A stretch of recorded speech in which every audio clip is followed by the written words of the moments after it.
النهاردة كل الإذاعات والشاشات بتحتفل بعيد الأم وبتذيع أغاني معبرة ما بين القديم والحديث، وبتتنوع ما بين الشجن والفرحة والبهجة. احتفال بكل أم مصرية، وهتفضل أغاني بعينها محفورة في وجداننا.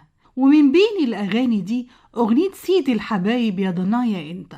المخرج محمود ذو الفقار وهو بيجهز لفيلم المرأة المجهولة حب يعمل أغنية بتعبر عن حب بطلة الفيلم لضناها، واللي جسدتها الفنانة الراحلة شادية. المخرج استعان بالشاعر فتحي قورة وحكاله قصة الفيلم.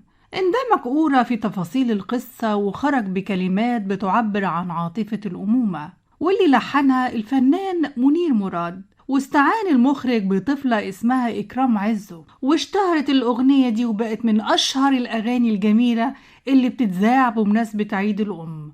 كل عام وكل أم مصرية بخير.